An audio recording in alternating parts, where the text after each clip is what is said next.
Guys, check it out. This is a really, really cool episode for us because we want to show you guys that we will touch any subject. So pretty much the title of this is the hard questions. And when we say hard questions, Mike and I, we're going to dabble into the dreaded politics, the dreaded socialism or parenting, however you want to call it. And we're even going to get into the dreaded religion. Right, Mike? Yes, sir. We're going to get to all the hard topics today, and hopefully you guys enjoy our conversation. So I got to get serious. Now, we on the list, we got politics. So let's just get into it. I'm going to start off, Mike. So Mike Hold on. Before you get into it, I do want to say this is episode 10. So it's a big episode for us as well. So I want to celebrate that we did make it to 10 episodes and stuff like that. So everybody who has watched it, we appreciate you. Please like, comment, and subscribe as usual. Go ahead. Yeah, I do appreciate that. Thanks a lot, Mike. And I noticed when I looked at our subscribers, they're jumping. Yeah, I know. Yeah. What about little? Yeah. I think that's pretty cool. Yeah. Keep going, man. So anyway, I'm gonna start this off because I got a question. For each thing I have a question, and this is cool because Mike and I have questions, but we don't know what the questions are. So Mike, what I want to ask you, do you think whomever the president is really makes a difference?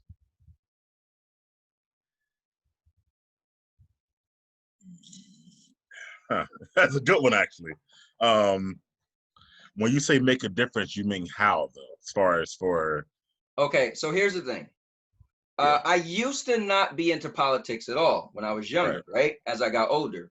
And then I got into politics just because it was interesting, because I didn't have a specific side, so I like to listen to both, right? But what I mean is, I used to say this to people. Reason why the politics don't bother me is because I can't remember. Now, again, this was probably up until Obama, right? So we're going to say pre-Obama. Okay. I used to say so I was in my 30s when Obama was president, right? Right. So, but up until then, I used to say, I can't tell you a specific difference that I personally noticed in my life, no matter which president I've had as an adult. And that's probably as an adult. So I was 18 in 1994. So as an adult for all them years up until pre-Obama, I couldn't tell you what laws or rules any president made that made an impact on my life personally. So my question to you is, do you think it makes a difference? And I'll get into that a little bit, but do you think it really makes a difference depending on who the president is? I think it does, yeah. And I think, all the way down, from the presidents to the senators to the governors to the mayors and stuff like that. I think it does make a difference on your everyday living. I think no more of a good example is the president right now, who I won't mention by name, but I think he has made some huge differences that might not have been in place, or even taken things away that was already in place before him that people were used to, since he's been in office. So I definitely think it makes a difference. So I'm gonna this is cool because when we first started the show, we have a lot of similarities and we have a lot of differences, and you and I often bump heads sometimes, but the show, we've been pretty smooth. Like, we've been like, I agree. But I'm gonna counter that because I disagree. All right. So the reason why I disagree is that the only thing I could say changed, the reason why I said pre-Obama, when Obama came in, the only thing I personally affected me, right, was he made it mandatory to have health care. So that was the first thing I was like, oh man, so you mean when I go and do my taxes, my tax guy is like, dude, where's your health care? Because if you can't show that you got health care, we're gonna tax you. Right. Yeah. So that was the only thing I specifically noticed. Now, when and again, I was against it, so I'll just be honest. So when Trump came in, he wanted to get rid of the mandatory thing, and I was like, oh man, yeah. Now, I do understand how important insurance is, so it's kind of like you might as well force people to have it because you don't realize if you got sick or hurt or accident, you're going to need it. I get it. But I feel like reason why politics don't feel like it's so important to me or who the president is, because I feel like it's no more than a football game, right? one side want to win so bad and the other side want to win so bad. And I feel like they're going to say whatever they can to get you to vote for them, but they don't even know if they could hold up to their end of the bargain. They hope they can. And I feel like if you look at what politicians are supposed to do or said they would do to get your vote, and then versus what they actually do, and then you figure like, okay, what did the other party said they was going to do? When they really get into office, I feel like it's not that big of a difference to me. So I was Yeah, see, I think what you're saying, that last point, is true. Some of them are just empty promises to get in office or for the campaign. But I think that's how we judge these presidencies. Unfortunately, you know, they're almost like salesmen, I guess you're trying to say, yeah, right? So yeah. I guess unfortunately, we can't really know for sure whether they're going to deliver or not. There's no Right. way. But And we they have don't to, either. And to be fair, they don't either. right. Yeah. But because of the political structure, we have to believe in something, right? Right. So if hopefully they get it done. But going back to what I said a few minutes ago, that's how we judge, you know, these presidencies based off were they able to deliver what they promised. So you Right. can always go back and look at who's, you know, FDR, JFK, they were great. Jimmy Carter sucked. Reagan, you go on and on and on. You know what I mean? So so that's part of it. And then, like I said, man, it's about, and I see what you're saying. You as an individual, you who get up and go to work every day, your life, some of the Right. things that they talk about or do might not have a immediate effect on you, right? Right. So I get that. But some of the things that they do, like, you know, they're the ones who put the Supreme Court judges in place and stuff like that. They are the ones who put the majority of the party in place that then makes the laws that we have to follow. Right. Prime example, the three-strike rule came in place when Clinton was in office. You know, that was a law that passed that gave criminals that third time they went to jail, basically, that was it. They were getting 20 years or more and Right. stuff like that. You know what I mean? And I had that right there, maybe not for you personally, like I said, Right. but maybe for someone who was already on two strikes, let's say, when the law came in place, you know, that third strike, it was over, and it might not have been over, I guess, or whatever. You know what I mean? So You what think you're about saying is it would be better to not have a three strike system. it. Yeah, I do. Yeah, I've said that since back then. Yeah, So yeah, let me get this straight. You're saying the criminal who got in trouble twice yeah. decide this he's gonna do it again. So I feel bad for you because you did it again because now you're getting all this time. We should not have a third strike, so you could maybe do it a fourth time or a fifth time or a sixth time. I think the problem with our country is we're just too soft. Like See, we're and condoning that's not hold up. fair. How do we know about the guy who wasn't going to do it a fourth, fifth, and sixth time? But you're never going to know because he's doing 20 years now and whatnot. I mean, listen, that's true, and that's just unfortunate. But that could happen if there was no strike system. But what I'm saying is, the strike system is in place. So, if we go back to the recent stuff happened with officers, right? So, Yeah, somebody asked me, well, what would you do? I would make it harsher punishment for police officers. Now, hear me out. Everybody's entitled, because this is the United States, to get a good lawyer. If OJ got a good lawyer, some people think he did it. He never got convicted. So you could get a great lawyer, but I feel like the laws, forget your lawyer, if your lawyer's great, whatever, the laws need to enforce stricter sentences or stricter, like, people are like kids. We're just gonna keep doing stuff if we could get away with it. So if you just slap me on the wrist, like, all right, you you can't know, put, bro. You can't put everyone in one bubble like that. you You can't can't keep listen, like that. hear me out. I hear you. You can't. But if you're a convicted felon 3 times, you're already in a bubble. Like, I mean, what bubble don't you want to be in? I Well, just I don't get mean, it.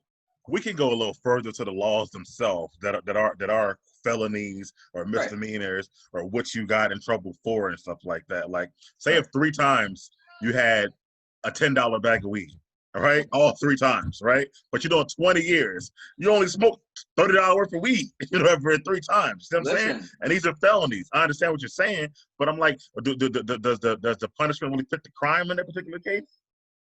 listen. Maybe your boy who was selling it with you might be like, yo, he got 50 years. I'm out the game. That's probably the hope. Or you rather they keep selling weed and then your kid get hooked on weed and then your kid get hooked on this and hooked on that. Then it'd be a different story. See, when stuff get personal, then people got a problem with it. Yo, man, my kid should have never been. We got to clean up these streets. And if we just like, man, just slap him on the wrist because it's third time. Like, no, I feel like make it harsh. Make it harsh for the cops that's doing stuff. Make it hard for the drug dealers. Make it hard for the people stealing. Just make it Yeah, hard. but by saying that, you're saying after a third time, then there's no room for rehabilitation. Like no one can change their No, so lifetime. here's my thing. I am fair. You do the crime, you do the crime, you do the time. But once you do the time, the government, we supposed to look at you like, you know what? You did your time. Are we gonna forget? No. You know, people who get into things like with children and stuff like that, they get put on the Of list, course. right? Yeah. So Yeah. I get that. So people can still look at you some type of way, try to get a job, they're gonna see your background. I mean, you did it to yourself, but we still should be like, you know what, he did his time. You know, let's try to allow that person to move on with themselves. You're gonna always remember, like, I'm gonna be cautious because your application said you did blah blah blah. Right. But Right. so I'm not saying you should get life, right? I'm not saying you should get out and you can't never get a job. I'm just saying that I don't have a problem with 3 strikes being severe because you got 3 strikes. Like, what you think this is? Like, America is going downhill because we just, I mean, I don't think so. You think it's because we're not tough enough. I don't think so. I think part of the reason we're going downhill is because of the this type of stuff. You know, people winding up in jail for 15, 20, 30 years for minimal crimes and stuff like that, away from their kids, fathers not in the homes, you know, all these things. And then when they try to get out, like you said, they might not get that job just because of the crime that they had. right, They can't vote anymore, so it's like a circle. They can't right. vote anymore, and all types of other things that So let they me you know ask you this. can't do. Let me ask you this. Do you feel that stricter rules, right? So here is 2 ways to look at it. You're looking at it on the end, right? Like, I get it. That one individual that sold weed 3 times, got in trouble, it sucks that he got 20 years. I'm looking at it as a prevention. Like, for instance, I got 4 kids, but I had 3 kids that was young at this around the same age, right? So sometimes you have to make an example out of somebody so the other 2 don't do what they do. I look at it that way. You're looking at it like, I mean, I feel kind of bad for them, you know, like you shouldn't have did it. Like, who was feeling bad? Like, I'm looking at it like, well, not even that. My whole feelings is it really goes back to, I feel like you said, you do the crime, you do the time, but the time for some of these crimes, I feel right, like aren't accurate, and it winds up getting you in the system. Which right, you, even if it was a third time, first of all, the first time you shouldn't have did no time because it was a $10 bag of weed. But maybe by the third time you do a little bit of time. But I feel like that, you know, some like it's just, I feel like the laws, and a lot of it is money, you know. yep, Inspired and stuff like that. But I feel like the laws themselves are set up to keep criminals almost a right. little bit. And I feel like, you know, I mean, that's an listen, issue. if criminals ain't gonna learn a lesson, I guess they're just gonna continue to be a criminal, Yeah, regardless. but again, it's the crimes that are what are considered crimes. Yeah, I'm taking it all Yeah, the way but back forward. listen, if you listen to what you're saying those criminals shouldn't get tough punishment. Hear me out. This is why I hear that you say those criminals shouldn't get tough punishment so they could continue to be criminals. That's what I hear No, when you talk. I'm saying they should never be criminals in certain situations because some of these crimes aren't really actual crimes. And some of the things that they, bro, you can Listen, go, bro, I hope when your kids, you know you can what, drive. listen, Hold on, well, hold on. You could drive up 295 right now, and you probably see somebody getting arrested, going to jail for driving with a suspended license. Now, why should a person with a suspended license be handcuffed, put in a cop car, put in jail, the same jail with a person who committed a assault or something right. like that? See what I'm So, saying? That's yeah, more of a now, freaking paperwork. Now, if you want to take, hold on, if you want to take away their, you know, their ability to, you know, they can't drive, right, higher fines, all that stuff is cool. but there's no way that person should be going to jail and whatnot. No, I agree. So it all depends. I agree with that.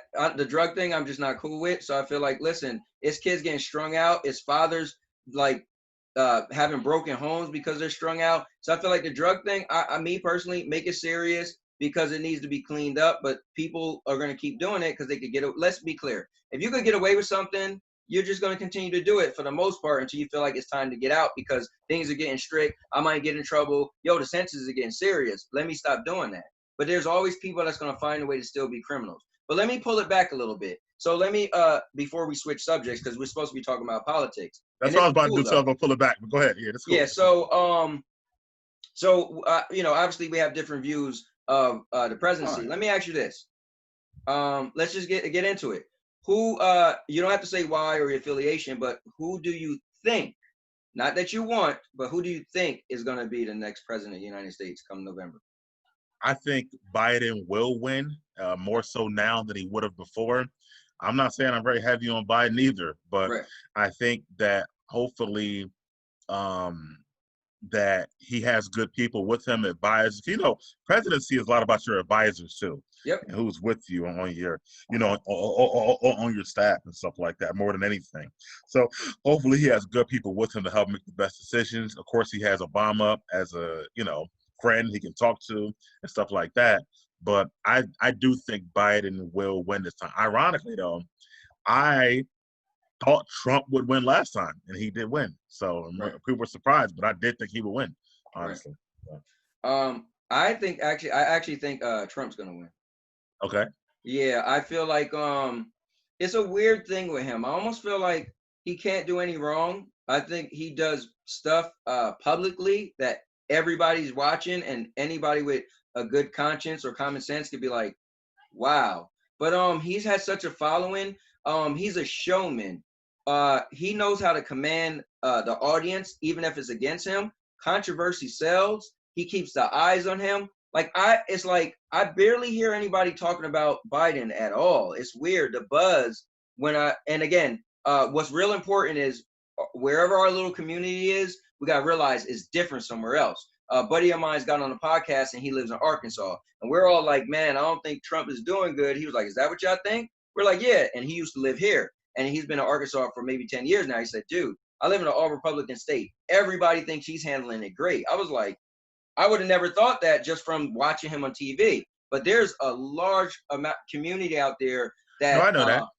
So I feel like for me, the buzz is Trump. Trump, whether good, bad, you just hear so much about him. He's always in the light, not the limelight. He's always in the light, and I don't really hear anything about Biden. I feel like, man, there's people jumping on board, and then I feel like some people are going to do what they did with Hillary. They're going to be like, I don't like Trump and I want to vote for him, but I also don't like Hillary, so I'm not voting for her. Because remember, the only way Trump's going to not win is if you vote against him. Not if you don't vote, but if you vote against him. And then it's got dumb stuff like people talking about, oh, what if Kanye run? And then people like, well, my wife works with division elections. She was like, as of yesterday, she was like, I'll know by Tuesday if he is running because her office would know, right? So she's working right now. She had to go to work at 5 a.m. To 8:30 is she working because today is election day, right, in New Jersey. Okay. And she was like, but even if he isn't on the ballot, people could write him in. Watch people do dumb stuff like write people in who isn't going to win. Well, to your point, that's one thing I was worried about. We can talk about this too, but the Kanye whole thing like that, because there's politics. But that's what I'm worried about, that he's popular himself from being a music guy and a clothing guy, that he might split the minority vote, which would have been majority Biden and stuff like that. So if he splits the majority, but then Trump still has, what he had, then he could win. So I think Kanye even saying that now was just not smart, because like you said, they can write him in, and by writing him in, you can cause yourself to lose. And Hillary, I just thought she had too many skeletons and whatnot at the time, and I felt like Trump played on that. So that's why I felt like I thought she was going to win. So I actually thought she was going to win. I mean, remember, she did win the popular votes to the Electoral College stepped in, but I thought because she was a female. I thought because, her husband was already a president, people always said like, oh, Hillary's the person behind the scenes. So I thought she was looking good. But like I said, Trump makes noise. He makes a buzz. He gets the eye on him. He gets to talking about him. You know. But one last thing I want to touch on, unless you got something else about the presidency, is I will say this to people watching, and don't get mad at me. And these are the hard hitting questions. So remember, we're gonna touch on stuff that people, you know. Yes. So you might hate me for saying this, but I don't think Trump being president is the end all be all worst thing ever. And I'm gonna say this. I remember when Trump was when we thought he was gonna become president, and it was like, if he's president, you had movie stars, regular people. I'm moving to Europe. I'm moving to Australia. Guess what? He became president. It's almost 4 years. You ain't moved nowhere. The country ain't died. You woke. You still alive. So I feel like people make the end all be all for certain presidents, but at the end of the day, not that much change where it was life threatening. And if he got another 4 years, guess what? 4 years from now, you're gonna still be alive.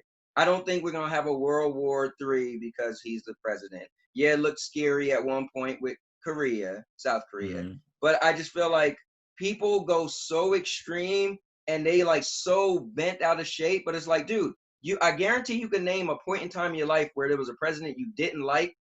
But guess what? You lived through it. You're all right. And guess what? You only got up to 8 years. So Trump could only be president for another 4 years and then he's done. Can't be in no more. So you will but live. the thing is that you could do a lot of things in those 4 years. Like he's already done in the 4 years that he had. And I think the biggest issue I have is that he's not a politician. Right. So some of the things he does, like you said, always in the limelight, even the tweets that he sent out, it just, sometimes seem ridiculous. And I thought when he first became president, like that first year, he was doing a lot that first year, if you remember. Right. And I just thought like other countries are probably laughing at us because we let this guy from the what was the show he had? I forget the name of the show. The Apprentice or whatever, become president and stuff like that. And again, we follow our guidelines and stuff like that. We just never thought it'd be used against us, but whatever. And now Kanye's trying to use the same thing apparently. But I just felt like that, and I guess, and I don't know about the other people, but I guess if you take away everything about Trump and all the good stuff, I guess I would feel more comfortable if an actual seasoned politician. So here's the problem. We got two things. One, good thing I say about Trump in America. You ready? Yeah. Trump becoming president show you that if you have a dream, you ain't gonna happen in America. Because nowhere would I have thought. It was a joke to me when I heard Trump was running. I was like, I watched that guy on wrestling versus Vince McMahon and Stone Cold shaving Vince's head, and they like. To me, I seen The Apprentice. I'm like, this isn't real. Number two, here's my. I thought he was in the ring with Bobby Lashley one time. Yeah. What happened? It was Bobby Lashley versus Umaga. So Bobby Lashley, So who won out of that? That's the person that got the haircut out of Vince McMahon and Trump. Here's the thing: what Trump is doing is, and it's a backfire on us, right? So many people say we need a non-politician. We need somebody who's not like a politician. We need somebody to drain the swamp. We need somebody that's not into the government. Well, guess what? You got Trump. So now what everybody wanted, there you go. And it backfired on us because we always thought we don't want somebody. My biggest issue with Trump is kind of what you said. He's not presidential. Like he gives us a bad image, a bad look, and a bad name. Now, because he's a businessman, he is about that business. And so he has increased a lot of stuff, a lot of good stuff. He has. But my thing is he's so emotional. That's what I think bothers me the most about him. Here's the thing is, did anybody see any episode of The Apprentice? He's a New Yorker. He talked trash. He cracked jokes. Like he's really sarcastic. That's been him. Why would we think he was going to change because he's president of the United States? Yeah, I think that's why he's president of the United States. But you're right when you really think about it, because he's very like, if you say one thing about maybe a law that you don't like, he might attack you personally. He's so emotional. He will go in, and that's the thing. Like he just the thing is, because he's older, you got to think about it. People will probably thought, okay, well, if he wins, I like it because he's a businessman. And if he wins, he's going to do great in that aspect. And if he wins, he'll clean up his act. He was too older to just like change. Like he wasn't a younger guy to be like, okay, let me mature. He's set in his ways. So once he won, he's still him. Like Yeah. you knew what it was, and that's what we got. But So wrapping up politics. So since you don't think that nothing changes that much to you, do you actually vote? yeah, I do vote. And so Okay. me personally, I did vote for Hillary. I wanted her to win. I just felt that she was me personally, I'm about image, and I kind of felt bad if the United States kind of had Trump as a president because how would we look? I felt that he was just going to be him, and I was right. Yeah. But so to go forward, I still vote and I still will vote. But yeah. Okay. I was asking. I vote too, so that's gonna Yeah. make you that. Yeah. That I you mean, actually vote. so I'm one of those people where I feel like I'm not super into politics where I used to be, but I'm into it enough where I feel I do want to vote. But I'm not the crybabies. I'm sorry, guys, you're gonna hate me for this. I'm not the crybabies who vote for one person and when they person lose, they say that person ain't my president. I don't gotta listen to them. I have respect for our country. Listen, dude, you're our president. You got 4 years, maybe you get 8, but then when you're out, you're out. You don't have to be our president no more. So I still have respect for our Yeah. country. So Yeah, I think for me, just why I'm more into it probably than you, because I've always been, like I told you before, I think into history and historical stuff and stuff like that. mhm, So me being so into history, you gotta kind of understand the presidents and stuff like that yeah, when you are following throughout history. So I think that kind of, got me into it more as far as politics and what they're actually doing, rather than just saying he's a Democrat, he's a Republican, I vote right, here. No, I want to know what's actually going on. And I was one of those people, and I'm a black man. I was one of those people who was upset about people who voted for Obama just because he was black. I'm yeah, like, do you like his politics? Do you like right. his what he's trying to do for the country? Blah blah blah. And it was like people like, I don't know what he's doing, but he's black, and that No, it's bothered true. me I a agree. little bit. You know what I'm saying? I'm sure people like that too. You know what I'm saying? And that definitely bothered me a lot. I understand that what we've been through as a culture, but I still want to get the right guy into the job. You know what I'm saying? Right, So yeah. right. So he did great in the end of the day. But I was just upset in the beginning when that was the only reason why. Same thing, we could switch, not switch it, but same thing with the Black Panther movie, right? You take it Dude, there. that's was ringing in my head. I wanted to Yeah. say, if you wasn't gonna say it, I was gonna say it. Yeah, but go ahead, Yeah. we'll say it since I talked about Obama. What you was gonna say? No, I was gonna say the same thing with Black Panther. People went to the movies and praised that movie because it was almost all uh, black cast. And Yeah, you and I yeah, both think the movie was mediocre. It was good, but it wasn't what people were saying. But I get yeah, why people looked at it like it was so good.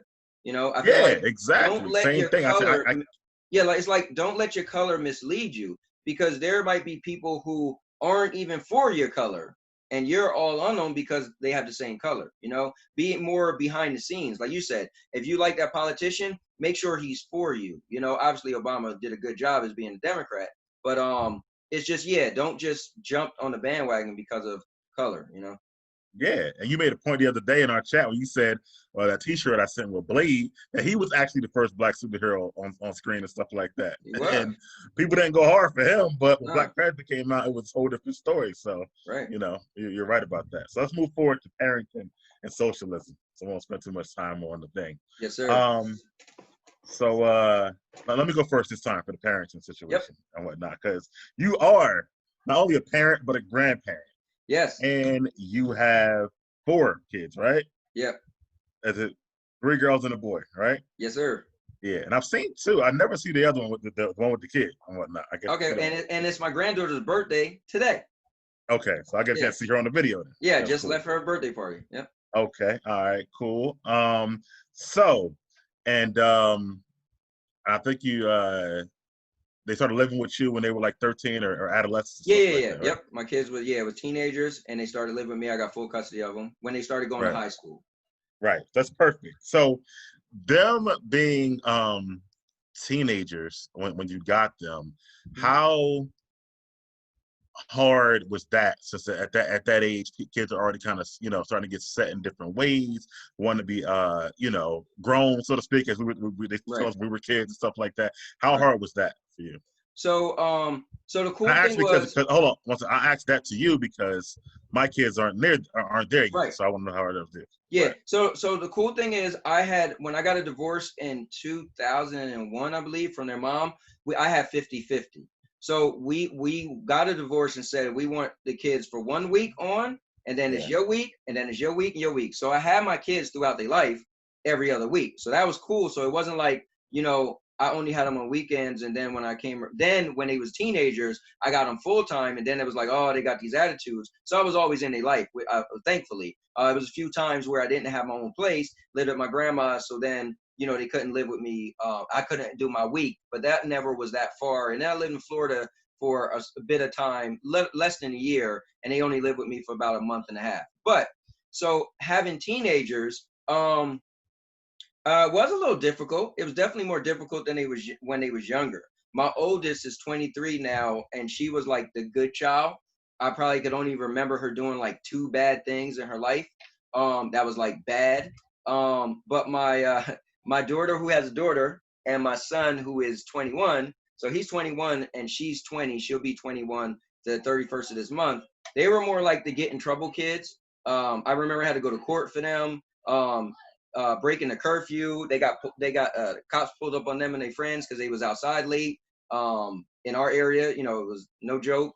I Mm. remember my son. I could say this. He got in trouble for sitting in the car with his friends outside of a park with weed in the car, and he called me. I just want you to know that the cops are coming. So I just want you to know. I'm like, what? Where are you? Cops are coming for what? So he hangs up. The cops call me, your son's in the car, blah, blah, blah. I go show up. He take the rap for everybody, said it was only his friends leave in the car while this dummy is in the back of the cop car, and I got to go to the station, go to court for him and stuff. And so it was stuff like that was kind of like, and now that I got a daughter who's just turned 14, it's a little scary as well because her mom passed away this past Right. April Right. 1st. But she Right. is more like the good kid. She's just not that great with grades. So I don't know if that answers your question, but the dynamics of having kids as teenagers is very interesting because I always tell people who have younger kids, the moment you think you're a good parent and you think your kids learned a lot from you, the moment it's gonna really test who your kids are is when they get friends that they're super close with and when they get a relationship. Because when Okay. they get friends and relationship, they're no longer thinking with their head; they're actually thinking with their friends or boyfriends or girlfriends' head. Like literally, your kids come home saying certain stuff, liking certain stuff. You're like, well, since when? Well, they're very impressionable. So So in those situations, I guess, like your son with the court and all that stuff, what mhm. kind of lessons did you try to teach him in those situations, or your Yeah, daughter? so I mean, he was in super trouble. He was in punishment, obviously. When I went to court, it was like before court. It was like a little hearing, and he was gonna have to go to court. It was gonna get serious. So I went with him, and I will never forget it. The lady was like, "So who's your best friend?" He's like, "Oh, my friend." And they said, "No, your father's your best friend because he's here with you right now, going through all this stuff." And they let him off. They said, "We're only gonna let you off because we see you have a good upbringing. We see that your father's a good guy, decent guy. He's standing here right with you." So they let him go. But I was hard on him, and he was in trouble on punishment for a real long time. But I always told him this. I said, "Listen, you're rushing so hard," and I think he must have been 16 and 17 at the time. "You're rushing so hard to be an adult and be grown." I said, trust me. And I always say this: you're a kid for this amount of time, right? Yeah. So everybody watching me, you need to tell your kids this. You're a kid for this long, but you're an adult for this long. So Yeah. don't rush to get here because you can't get this back. Yeah. So my whole lesson was wait till you get the real life. The real world is what I called it. Because when you get the government call you an adult at 18, so you don't have to listen to me. Well, I got this much time to cram into your brain. So when you get to this, you're on autopilot. You're gonna make good decisions based off of my teachings. So, and that was good to see him where he is. He's been at the same job for over 3 years. He got a convertible Mustang. He's doing good. He still live here. He's one of the kids that's like, well, my dad's barely paying me money. I'm barely paying that much for rent. So I'm just gonna sit home and save my money. And I always told him, listen, if you're gonna stay home, I want to see you not just, yeah, use some money, do some things, splurge a little bit, but I want to see you grow your money, save your money. You know, I learned stuff from my ex-wife. When I met her, she was still living at her parents, and she was like 25 before we got married. She was like maybe 30 something when we got married. And she had so much money in the bank that she was able to pay for the whole half of her wedding. She had in the bank. And I learned from her that she didn't play around with living with her parents. She actually saved money. And so Yeah, that's that's how what I it was trying should to be. teach my kids. So Yeah, good call. Good call. All right. You got any questions for me? I do. So what I want to ask you is, as a man with kids, because you got two Hmm. kids, I do. and what's their ages again? 5 and 11. Okay. So as a man with kids, is it important to you to date someone who also have kids, or does it not matter to date someone who doesn't have kids? Ooh, good question. I should ask you that. But uh I think I don't think it's important, but let me talk about both sides of it though. I don't think it's for me personally, it's not that important Okay. whether the person has kids or not. But Okay. there is certain benefits if the person does have kids. Right. I've been in, again, my daughter's 11, right? She's about 11 years. So I've been in both of those scenarios Mm-hmm. where the person did have kids or didn't have kids. So there's definitely two sides of it. The benefit of when they do have kids is that they understand what you're going through. So they have some of the same struggles, like, I can't get a babysitter tonight to go out and stuff like that. My kid is sick. The school called me. I got to go to the school. I can't go away this weekend. My daughter had an allergic reaction. Whatever it is, they have those same type of struggles, so they get it. Sometimes a person without kids, they on the go. They don't have those struggles. So if Right. you have one of those situations happen, and if it happens over and over again, it's almost like, well, dang, no, we couldn't go out last weekend because he was sick. She's sick Yep. again this weekend. You know what I'm saying? Yep. So that is an issue I can see. But on the flip side, sometimes dating a person without kids, they can kind of become closer to your kid because they don't have the kid of their own and stuff. And sometimes they are able to, want to spend that time with your kid Right. and get closer and build a bond and stuff like that. Yeah. And it eliminates things like, my kid versus your kid, or who's getting more or doing less and stuff like that. So there are Right. benefits on both sides of it, I would say. Yeah, you know what's cool is I had all of those situations. I married my ex-wife who didn't have kids, right? Right, And so she had such a disconnect with my kids. It was pretty bad. Like my kids and her just didn't get along. She was more snappy because she didn't have the patience. So right, then fast forward, my wife now, which is funny that she's calling me, but my wife now, she did have kids and she was more close with my kids. She kind of understood my kids more. My kids got along with her, but I used to tell her, I don't need you to be my kid's friend because when they get older, they're not going to respect you because you were just buddy buddy. So I see, and then also when she had kids, it was a little bit of favoritism too. I could say this on her part, where she felt like, because my kids was older than her kids, so she moved in my house. My kids was like, this is our room forever. Now these kids coming in here, but I was fair down the middle. I'm like, listen, you know better because you're older, and I'm not gonna allow you to bully her kids. So that was making a little bit of disruption because she felt like, oh, your kids are being mean to my kids, and I would try to tell my kids you can't do that. But she clearly was having some favoritism to her kids, which made my kids kind of mad.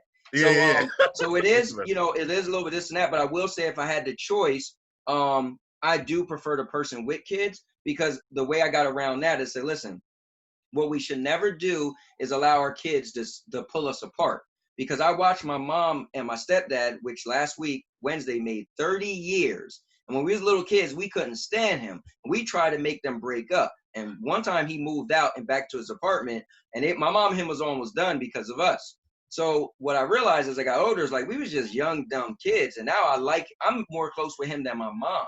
So Oh, imagine if wow. they separate. So I learned that for myself. I told my wife when we were boyfriend, girlfriends, never allow our kids to come between us. First of all, we're adults, so we should know better than our kids and not allow them to do mischievous stuff and we start taking sides. And we Yeah, got to stick because when our kids get older, they're out of our life. They're with their honey and their baby, and they could care less what happened in your life.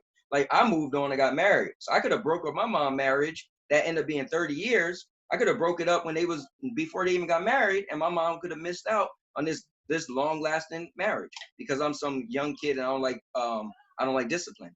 You were just a bad kid, huh? I wasn't bad, but he was super strict. My stepdad was born in Jamaica, raised in Jamaica, and then moved to England. So he was like super strict.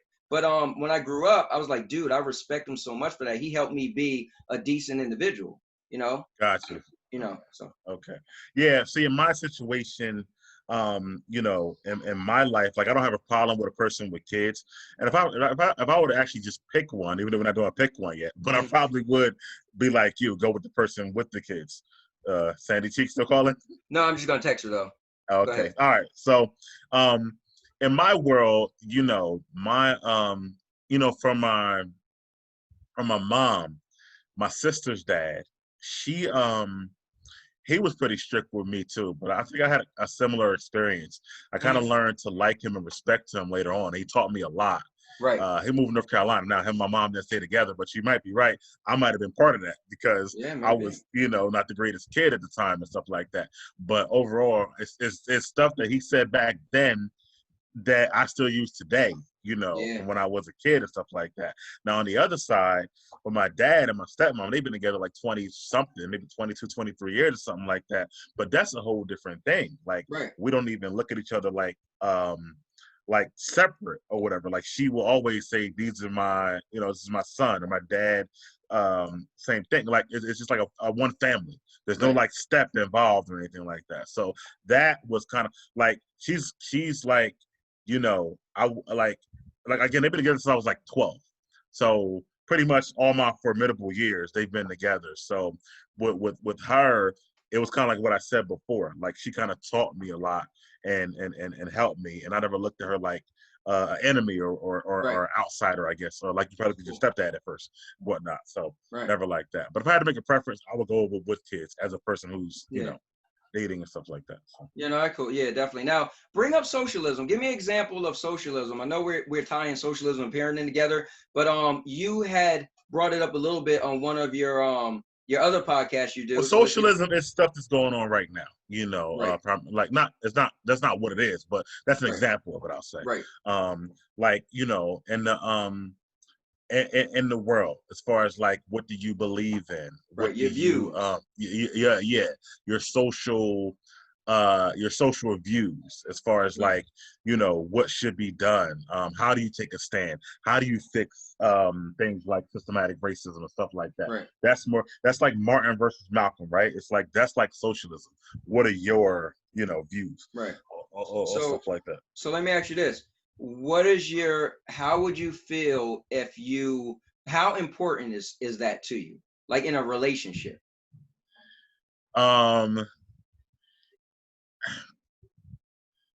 We got to be on the same street, same block, but we don't have to be in the same house on that, I guess. I feel like that if we're trying to get to the same cause, but you want to take a slightly different path than me, I'm fine. I even hear your path out and stuff like that. But if we're like on two opposite ends of the neighborhood, then that's kind of going to be hard for me. Stuff like that. You know what I'm saying? Yeah. Especially when it comes to racial. It's not all about racial socialism. It's about, you know, all types of stuff. But I'm saying that will kind of be hard for me. Yeah. I agree. I'm a really carefree person. My kids, I have 4 kids. 3 of them, their mom is Puerto Rican, and one of them, their mom is white. So I have mixed kids. And I grew up loving everybody, right? So I was one of these people that I had like white friends, black friends, Asian dude. Like, I was the people's person, right? So I'm not the biggest person, if we use the term culture. I'm not the biggest person when it comes to you know, stuff like that.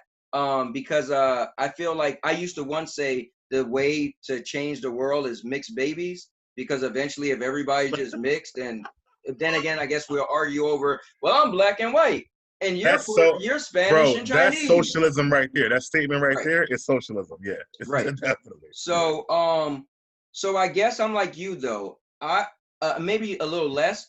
I could pretty much date or be with somebody and don't really have to because I'm not strong in that area. I don't really jump on the bandwagons or be like, yeah, I feel you. I just be like, I mean, I hear you, but I'm kind of like, you do I you, mean, I do me. But I got like, okay, go ahead, my no, bad. no, but if the person I'm with is like the way left field, then I guess that we'll probably have problems. Like if you believe in something so hard and you're pushing it on me, then that might be a problem. But if you believe what you believe and be like, my husband kind of disagrees, but or my boyfriend disagrees, but it is what it is, then I guess it's okay with me. Yeah, like, and I'll take out a race for a second. Like, I had a friend, one of my friends, he went on a date with a girl, and she was using like, gay slurs, and she said she didn't like, people who were gay. Again, that's more socialism and stuff like Right, that. He didn't want to date her anymore. He's not gay, obviously, gonna date with her, but he didn't want to date a person who would use those type of terms right, towards a certain group of people and stuff like that. right, So, she could have been a wonderful girl everywhere else, and he's not even gay, so it's not right. really Like affected it's like, him. why should it bother you? But still, it bothered him enough. Yeah. It bothered him enough to stop talking to her. Yeah, exactly. So that's kind of where some people will have a divide, especially in today's society. I feel like Right. when it comes to the socialism. Like, I was watching a show last night. It's perfect, and it was a show with comedians that I watch on YouTube sometimes. Zooming with the homies, it's called. Hmm. So they were talking about jokes, right? And they were talking about, is any joke off limits, these days and stuff like Right. that. And sometimes comedian figure their jokes and being funny and stuff like that. Like in that space, nothing should be off limits and Right. whatnot. But it was a girl comedian on there. She said, no, it should be, and you shouldn't be able to just dismiss it as it was a joke to try to get out of what you said and stuff like that. Where some of the other people were on there was like, well, I don't think so, because maybe you just didn't get my humor, stuff like that. So again, that's another part of socialism and Right. stuff like that. Now, since I said that, what are your thoughts on that? Should any jokes be off limits if you're a comedian by trade? Yeah, I mean, I've had this conversation and I feel like, so for instance, let's take, I mean, this is supposed to be the tough questions, this topic of the show. Right. So Mhm. let's take on the LB community. I'm sure I messed up the acronym. LBGTQ. Let me All just right, make sure thank we you. got it together. So, Yep. so let's take that community for instance, and I know like when Kevin Hart was gonna be what Oscar he was gonna host. the host, right?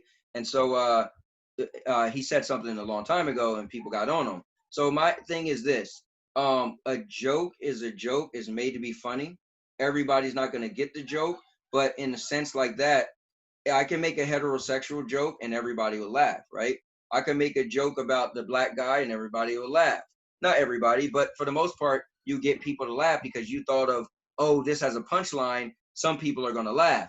I feel like if it's a joke to make people laugh and you was clever with it, you had your punchline. I feel like people once we start excluding people, then it's kind of so then should we not have should I if I can't make that joke, then should I never make a joke about um Donald Trump?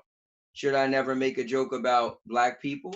Should I never make a joke about uh two guys in a bar and Superman flies? You know what I'm saying? I feel like I get it, but at the same time, I feel like if it's uh if it's a joke just trying to be funny and it's not really being like directed at like if you didn't say someone's name, I guess, and you're pointing someone out and making it you like so specific to like a individual. Like let's say you could tell somebody's making a joke and they have some intent, right? So for instance, we joke about the president a lot, right? Because he's polarizing Right. Right. character, right? Right. So Right. he might be like, man, I don't like people joking about me, and I get it because we're making it personal. But I feel like if we're just making a joke in general and not against a specific person, then I feel like why we can't. I feel like go ahead, make the joke. So I mean, Okay. I know it's hard. Some people probably disagree, but I feel like jokes like when who's deciding what joke is off limits? You know? Well, I think I tend to agree with you. As a person who loves comedy, loves comedians, Right. I've probably been to hundreds of comedy shows in my lifetime, because that was like my thing, like comedy and stuff like that. Okay. And not so much no more because of what you're saying. And the new social political climate of 2020, or even a couple years before that, Right.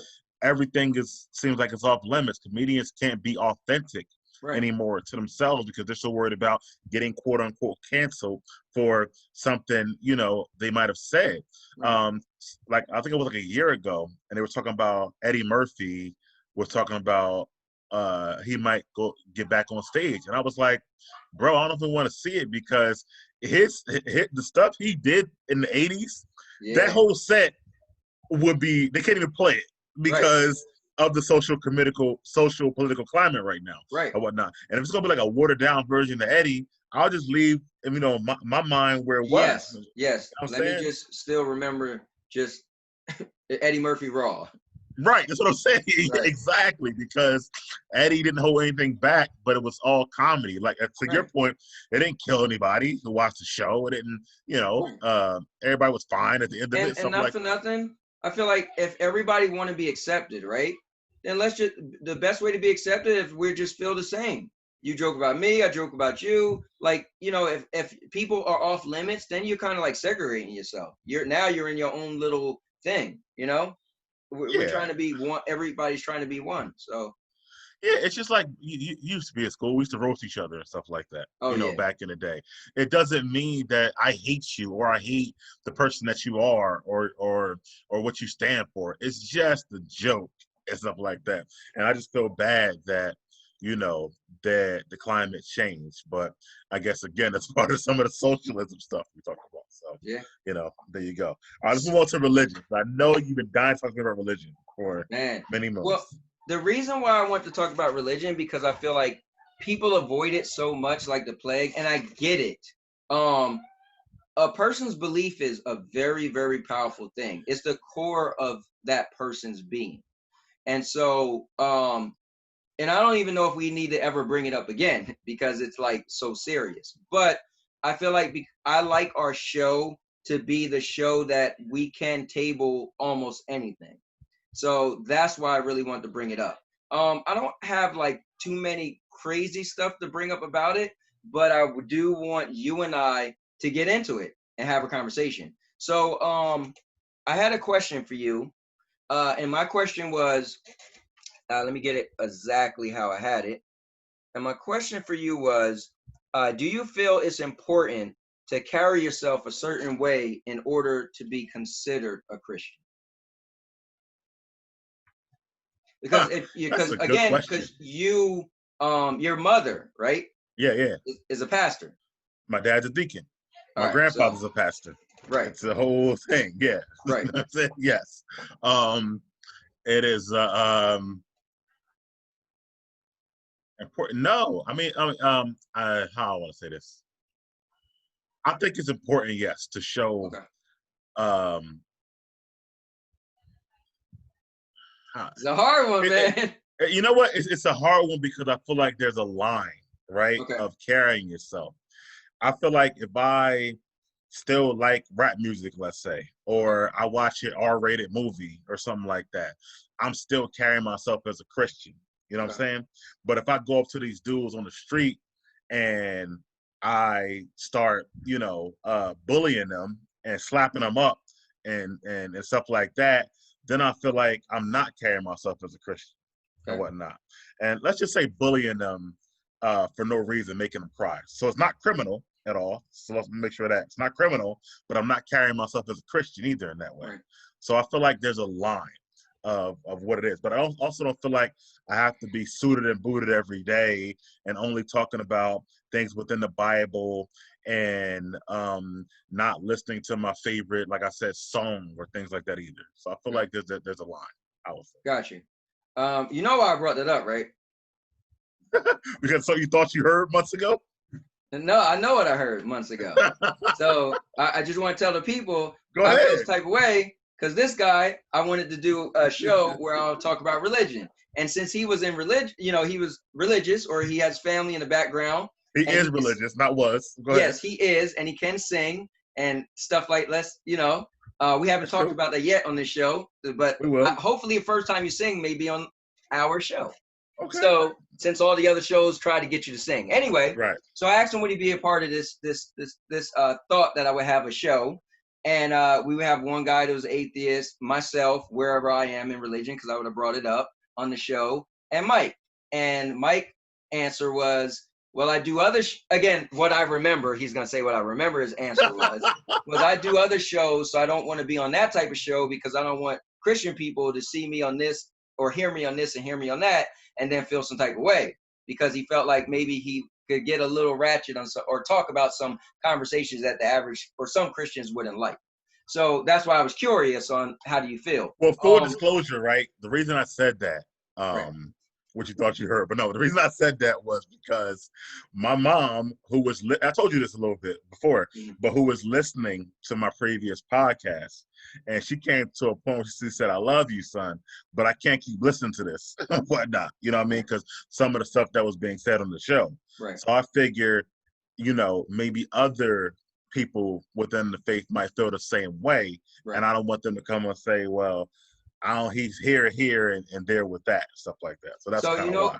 But now, this is the hard-hitting questions, man. So to me, it looks like you had the opportunity to be ratchet, and also you had the opportunity to talk about your faith. And you could have possibly remembered, right? So if you guys don't know, I was I was an atheist for 36 years. Then I became a believer, and I was just so hardcore for 3.5 years, whatever, right?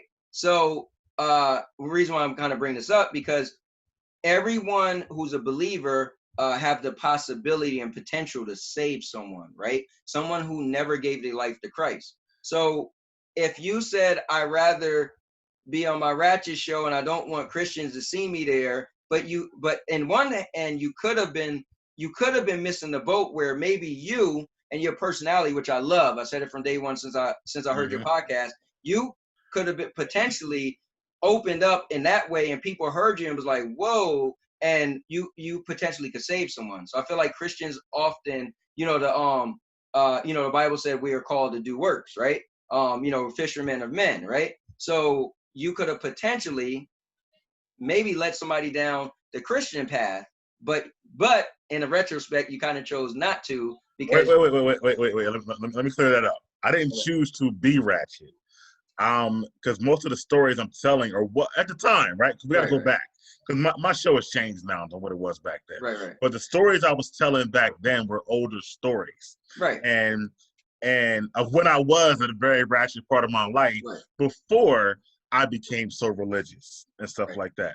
And even though they were older stories, especially because after my mom said what she said, I didn't know some, like I said, faith-based people want to hear, hear both of those situations and whatnot. Because some people in church, and you're right, they do use their older stories as testimonies to how far they come. But some are like, nah, we ain't talking about that no more. We're talking about my current. I will say this. What I appreciate that you cleared up, and I apologize if I'm giving the wrong impression. I'm not saying you're ratchet. I feel like you're really respectful on your shows, but you were just giving stories of, if we use the term ratchet. And I feel like there's nothing wrong with that, because everybody was somewhere, and life is about being here and being here. And even if you fall, but if you have that part of you that you want to still climb up, I mean, that's all the Bible is pretty much teaching you. So I'm not saying that you were, I just want to be ratchet, because you're one of the most respectful guys I know. But I was just getting on you, because when you hear, you rather not do that show because you don't want people that listen to this look at you a certain way. It's almost like, so you chose this versus that, in a way. Yeah, I see what you're saying. I guess I see what you're saying. So that's why my question, I was curious if, how did you feel about carrying yourself a certain way? Well, and I said there's a line, and I felt like my stories might have been the line a little bit. And you know what's funny? What my mom told me. Yeah. And the funny thing is, I agree with you. I feel like now that I don't go to, it's good, guys. You want to know about my faith? I actually did a whole show called Black Atheist, and I'm not an atheist, but my friend on the show was, and my beliefs. So I actually threw the title in there, my beliefs, so people didn't think it was only about him. But if you want to know about my beliefs, watch it. I'll put in the link. And now your mama knows. And now your mama knows. Not on this channel, but I'll put it in there. But I do believe, I agree with you. I believe that you can be a believer. And maybe it's because we're younger. We're not, new. Some maybe older people might say like, no, you can't talk about this stuff. You can't even watch that stuff. But I do feel it's more about who I am and my intentions. And I get it. The road to hell was paved by good intentions. But I feel like it's good vibes. if anyone meets you, nobody's gonna say Mike's a thug. If they allow you to speak, they're not gonna say Mike's a thug. They're not gonna say Mike's a bully. No, they might even hear you talking about a ratchet story. They still gonna be like, this guy is a good guy, and he's just talking about his past. So that's what I feel like. If you're that person, you can still watch an R-rated movie. You can't, because it's who you are, and not because of who you are, you won't portray those things that you may watch. You know, it's like the person who goes to church and walk in the door and sit down and is like, oh yeah, and then leave and then be ratchet. So maybe for them, they need to clean up a little bit more. But the person who go to church and is like, yeah, and then leave and is still like, yeah, then I get it. Now you might go home and watch an R-rated movie or something that, maybe your pastor won't watch, but you're still that same person and you're acting like the same person who were in church for the most part. You still had those vibes. Yeah. That makes sense. And what's crazy, everybody doesn't believe what we're saying, right? Because I dated a girl once. The first, like, one of the people who first got me getting into the church heavy, she played drums for a church, for years. But she grew up in the church heavy, and I mean, they were going like 7 days a week when she grew up. Like she was never outside of church. But it wasn't just church. Like, her parents kind of, I guess they felt like if it's not Christ-like, it shouldn't be played. So she grew up on only gospel music, nothing in like, the top 40 on the radio or stuff like that. She could only watch like PG movies or like Disney movies growing up and stuff like that. Same thing with her TV show. So I met her at like 24, 25. There was so many things that she had never seen or heard or knew about and stuff like that. Just because they showed to her so much, it felt like if it wasn't Christ-like, it shouldn't be played. Now at that age, she was still in the church, still drumming on Sundays and stuff like that. But she decided, hey, I can watch these things and still, be Christ-like. But so she found her own path, but her parents, like I said, they didn't believe in that path, and they also showed to her growing up and stuff like that because of that. So it's very interesting. Everybody looks a certain way. Yeah, I mean, Do you have any questions for me before we jump off of religion? Well, I think you kind of answered it because I didn't know where you stood now after your kind of finding of the faith. Mm-hmm. I know you stopped going to church. Let's start with that. Why did you stop going? Man. Again, I'm going to touch it a little bit, but the whole story, I'm going to touch it a little bit, but you guys can hear pretty much the whole story. But I started going to church. Let me start there because I was actually just trying to make money. I was diehard into network marketing. I finally found a network marketing that I was great at, that I made a lot of money at. And I used to go to different churches to see if I could get people to join my business. And I figure if I get a church to join, all the people congregation, that's a lot of money. Didn't care about church, God, Jesus, nothing. I was an atheist. I just wanted to go and see if it was a business, and it was smart for business. Went to 3 different churches, same song and dance. Somebody invited me. At the end, they said, okay, we're going to hear from a speaker, Anthony. He's going to tell us about some business. Hey guys, how you doing? And I literally would go to the church, be sitting there like, oh, can they please shut up with this Jesus thing? But I had my patience. They let me speak. I told my story, told my ideal about church. And people will always be like, man, you sure? You sound like you got a calling in you. Like, nah, you ain't talking about me. No, I don't.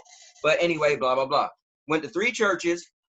The 4th church, a person, real quick, Sandy's ex-boyfriend's mom got us to go to the church. How crazy is that? Because they were still close. Sandy's my wife. So we went, she said, listen, if you want to tell me about your business, come to Bible study. And I was like, all right, whatever. It's a win is win. I'm gonna go there and sit there and be like, whatever. And and then I'm gonna tell you about my business. Went to Bible study, listen. The difference was the pastor was very young. He was maybe a few years older than me. He was very charismatic. I kind of like people who are like showmen. I like your personality because when you speak, I'm like, oh, hold on, I gotta listen to Mike. Like I like Thanks, people buddy. like that. I like people like that. So he really commanded the room, and I never forget it. His sermon was about you have to be mature in order to receive your blessings. He said a mother wouldn't give her 10-year-old son her car keys because he would destroy it. So I was like, that's pretty clever. So at the end, I met him. He said, hey, how you doing? He's like, oh, I used to be in network marketing. I get it, blah, blah, blah. Cool. So then I figured, he said, I invite you to Sunday service. So, all right, let me go to Sunday service, check it out, because it was cool. But I'm still trying to see if they want to get in my business. So I go to Sunday service. I actually invited my kids. It's like, my dad going to church? So they came, and then they had Christian rap. I didn't even know Christian rap was a thing. I was like, they rapping in church? And my kids was like, oh. So my kids was teenagers. They liked it. Next, you know, we decided to go back, and then maybe a few weeks later, we went to new members dinner, and we decided to be a member. Then I really started saying, okay, I always had a hard time with believing in Jesus because I felt it was too far-fetched. Somebody died, came back to life 3 days later. But I always thought, well, maybe it might be something that started the Big Bang because I was into science. So anyway, I get into it. I give my heart to Jesus. When I say die hard, 6 months later, I was the chief operating officer. When they had meetings, I was the guy to sit down with all the stuff. We're going over the meetings. I ended up becoming a trustee. I was praying in front of everybody, praying for people. I would go in front of them and do the pray for the giving. I read the Bible in 1 year. Like I put on myself that I felt I was late to the party. So I wanted, like, this is real for me. Like I didn't want to be like, you know, I was 36 years old and I felt like I was late. Like, I don't know. So I read the Bible in a year. Like I was so diehard. You name it. My wife became a children's teacher. We got married by the pastor. I say all that to say this. And at the church, right? And that's right outside the church, right? Huh? They got married outside of the church, right? Yeah, at the same building, but outside, and our reception was in the church.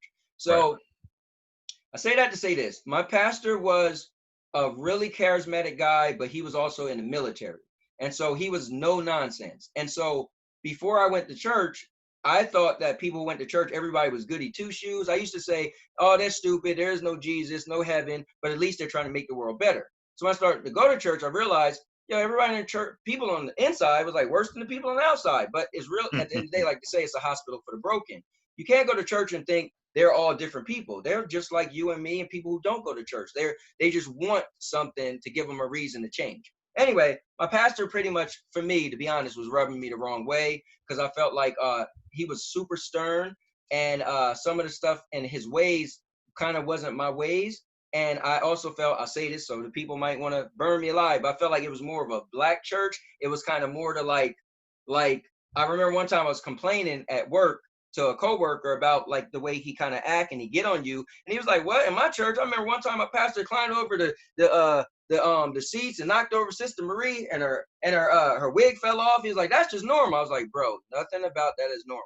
So for me, what it was the disconnect was more the what's the word I'm looking for? The environment. The environment I just realized was like what I thought church was supposed to be. His personality was able to bring me in as a beginner, as a babe, they would say in church. But once I kind of got to the point where I knew Jesus for myself for real, and I knew that I was like radical. I was like, okay, I'm not clubbing no more, and I was the club king. Like I turned in my club shoes to my church shoes. I used to get everybody to go to the club. People hit me, yo, Ant, what we doing this weekend? That was me. I had all my friends coming to church. I stopped cursing just because I was like, I felt like the whole image thing. I want to put on a certain image. And to this day, I still don't curse. It's crazy. That was back in 2012. And I don't have a problem with people cursing, but it just, for me, it was like, my whole thing is I'm either here or I'm all the way here. So anyway, I got to a point where I felt like it just wasn't, that church specifically wasn't for me. And then I felt like the small church, because everybody knew everybody, and it was like got to be too many Indians and not enough chiefs. So people was like, yo, you can't do this, you can't do that. Then it got to an issue with my wife, which kind of like the icing on the cake. She got tattoos and some piercings, and she used to be a children's teacher. And then it got to be a point where it was kind of like, didn't like her tattoos piercing. It was like, wait, what now? And so in the end, we decided, let's try a different church. That was a huge mega church. And because I really just didn't want to, I feel like if I join, I'm going to be gun-ho. But I feel like if you join a big church, I'll be in the crowd. Nobody really noticed me, and I don't really want to do anything. And then it got to a point where it wasn't as social and personable, which is my personality, but I did that to myself. And then I got to a point where it was like, I'll go and then I'll leave. And I felt like this is bad. You guys are going to kill me for saying this, but this is the episode of the hard questions. But I felt like church to me was no more than going to the movies and school. Like, yeah, you want to go because you want to go, but if you missed an episode or you missed school that day, you're not going to die. But I felt like if you miss school one day, you might miss that really good lesson. Like today, I feel like, where was I at when spelling? Because I don't know why I'm a bad speller. Maybe I was sick the week they was teaching spelling. I don't know. Well, church could be like that as well. But grammar too, but that's another story. But go ahead.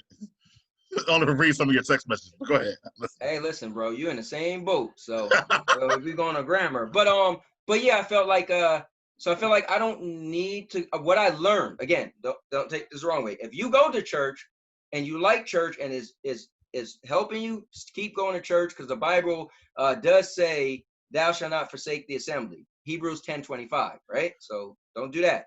I did promise myself when I decided not to go to church that Romans see, I'm messing it, but whatever 16,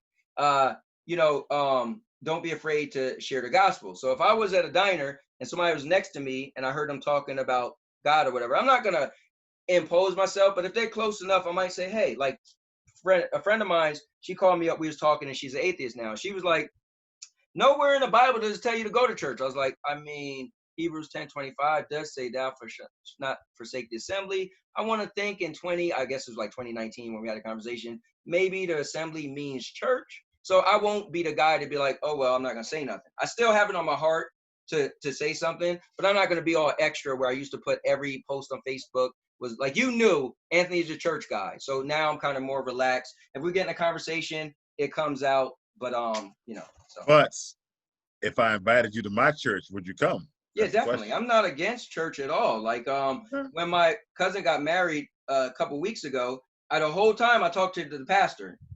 We just had great conversations. All right. So when the I church, love it. I live for it. I'm just one of those people that I get a little extra, and I'd be like die hard. So when mine opens back up, I'm inviting you and Sandy to come to the church. Coming. All right. We're cool. coming. So why is the air? Oh, you can turn it off. I turned it on for Michaela and her friends. But so yeah. So we passed the hard stuff, bro. We got through it. We made it, man. I'm still here. You're still here, so we're good to go. Yeah, right? Next, book of questions. So that's on you. That is on me. So let me pull this up. Guys, I want to say this. I've been dying to do this for a while with Mike. There's a book that I live for. I love called the Book of Questions. And it's 217 hypothetical questions. And it's the craziest stuff that you'll hear. And so I am looking it up now. I should have had that ready ahead of time. So I'm looking for it right now. I had the thing in my phone where I could just pop up to it and click on it and pull it up. I'm sure you'll find it fast. You're always pretty fast with that phone. So. I mean, yeah, you would think so, but I don't really know right now. Hold up. One job, ladies and gentlemen. One job he had. One job. My bad. Here, let me go into my files real quick. Watch how fast I do this. I'm going to files. I'm gonna go to search. I'm gonna go to the book of questions. I got the PDF file. Click on it, open it up, and here we go. All right, so this is what we're gonna do. Every week, when we do an episode, Mike and I have decided we're gonna pick a number. And whatever number, some of these are good ones, some of these do suck, but we're gonna pick a number. So do you wanna, because we went so in, you originally wanted to pick 2 and I picked 2. So let's just start off and see where it goes. All right. So between 1 and 217, pick a number. 21. 21. All right. So 21 says, do you prefer being around men or women? Women, actually. And not just sexually. Like a lot of my friends, like, I don't know. I tend to have great conversations with women and stuff like that. So women, definitely. Yeah. So the question is, do you tend to? I think more of my friends are males, but I did have a lot of core female friends. I always had this one like core girl that was throughout my journey of friends. I always had a really close female friend. So yeah. So, I'm pretty much like I tell people, like I pretty much stay friends with like all of my exes and stuff like that. So that's that's scary for me. Girlfriends I've had in the past and stuff like that. Yeah, will still. Yeah. So exes, as in like you actually had a legitimate relationship. Yeah. But both my kids' mothers, we're cool. Any ex-girlfriend I had, I'm pretty much friends with just about all of them. Not all of them, but close to it though. Yeah, I'm not friends with any exes. Now I'm friends with. Wait. Why is that scary for you? I just feel like if you because I had kids at a young age, I was real strict. Because I got married, because I got married at a young age, when my marriage didn't work out, I was like die hard strict on who I dated. So I probably had 6 girlfriends, maybe 5 after I got married, right? So I just wouldn't date people, especially because I had kids. So like I was so like, you can't do this, you can't do that, you can't smoke, you can't this, you can't that. So Uh, when I had a girlfriend, like I was like, she really made the cut. I didn't just like, I dated you and So like I feel like I was in long relationships, so I wouldn't want to still be cool with somebody. Like I dated people that I end up marrying, stuff like that. So like I gotcha. feel like we went too deep I that got you. yeah, you just Okay, that makes sense. Yeah, I'm talking about yeah. 6 I've been with 3 months and 5 months. Yeah, I So mean that it's yeah. So yeah. we're just still cool and Nah, whatnot. me and my Okay. ex-wife is not hanging out. What's Nah. the next question, bro? Oh, no, you All right. got to pick one, right? So yeah, I'm gonna pick a number 84. I don't remember which one this is, but hopefully it's a good one. Whenever it's a short one, it's not good.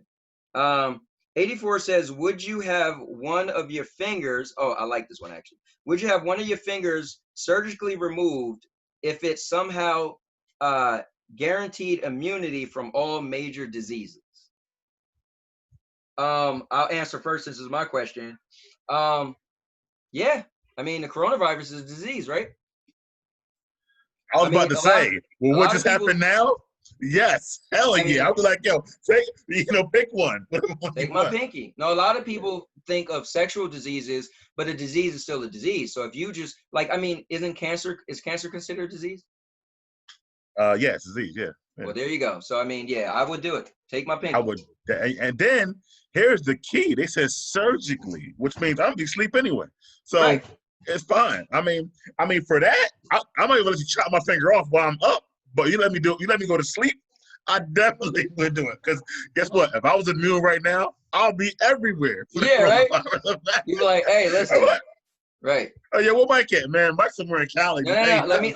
Let me throw. This is why I love the book of questions because they start off with a question, but let me throw this out there. Imagine you was immune, okay, but you could still be a carrier.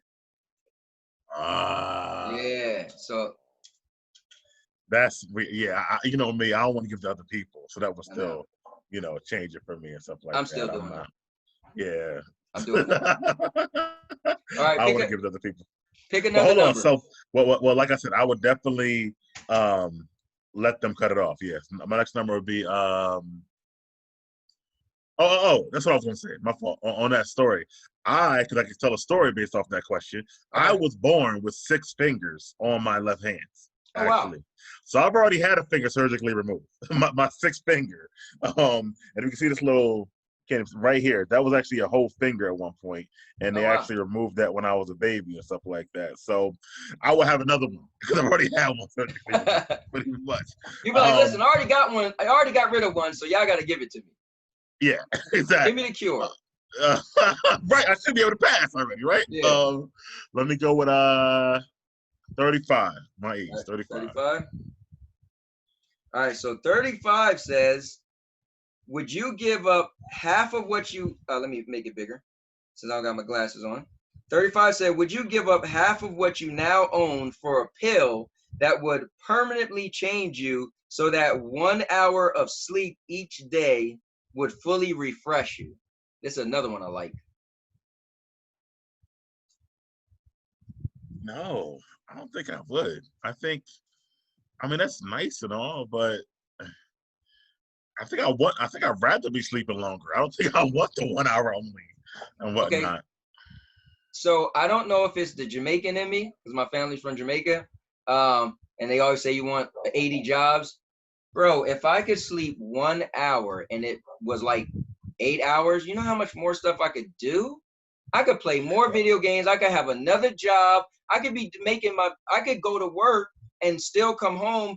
I could go to sleep around 10, wake up at 11 and then be making videos. I could be like making all these videos that I put I on don't think I hold. would, bro. I think for me, like, it's more stuff to it. Like, if I got another job, I'm gonna still feel the physical wear and tear on my body, even though I refresh after an hour of sleep. But Let's just say my other job is at the warehouse. My knees could still go bad from lifting boxes all day. You know what I mean? no, So, I hear you on that, but I feel like what I could accomplish with more time, like yeah, take half of what I own, right?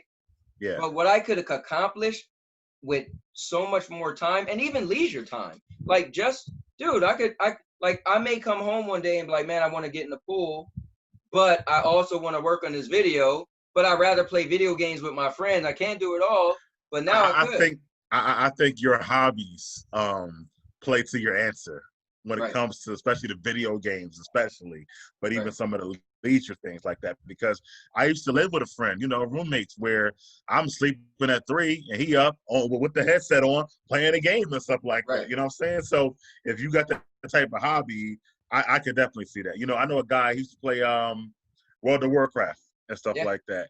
And he told me he would have 18, 19-hour sessions straight, you know what I'm saying, where he just playing World of Warcraft. So I could imagine if he can get 1 hour of sleep, he would love that, something like that. So, you know what I mean? I think your hobbies definitely help dictate your answer. Listen, imagine somebody like Josh who plans on being retired pretty much. So he's planning on retiring from working December 31st of this 31st. year. So Yeah. imagine if he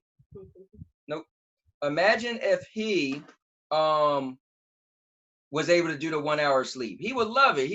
His whole thing is he's going so hard, you know? Nah, but who's he creating the content for and with at those times? Everybody sleeps. You got to think about that. You're right.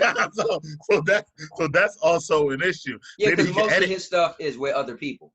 and it's live now, Right. especially. So it's like, who's he doing it for? It's kind of like, what's that show that came out? I forget what it's called, but where like everybody was gone and stuff like that. But he Last Man on Earth. I don't know if you saw that one or whatever. But it's a comedy or whatever, but it came out as a TV show. Everybody was gone, and when he first realized that, he was like, I'm gonna live in this mansion and I got everything.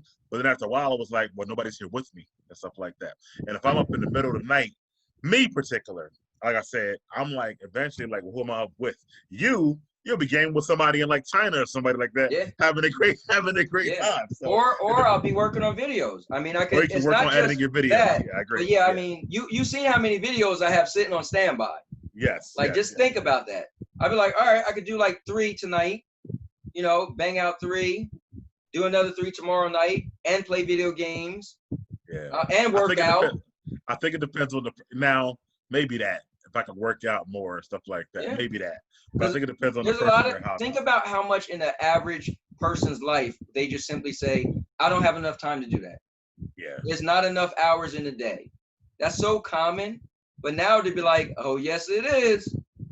I think it's common, but it's also, see, for me, it's almost a good thing. Like, you know, kind of like, I don't want to do all this today. You know what I'm saying? So it depends. But I'm gonna go with the second one on that. Nah, Okay. I wouldn't do it. My last one, I'm gonna do 121. All right. So I'm just picking these random numbers. But 121 says, were you able to wake up tomorrow in the body of someone else? Would you do so? And whom would you pick? Ooh, that's a good one. It's on you first, too. Oh, yeah. When I was younger, this is going to be real funny. You guys going to hear me say it. I was obsessed with Jean-Claude Van Damme, man. Like, I thought he was like I wanted to work out so I could look like him.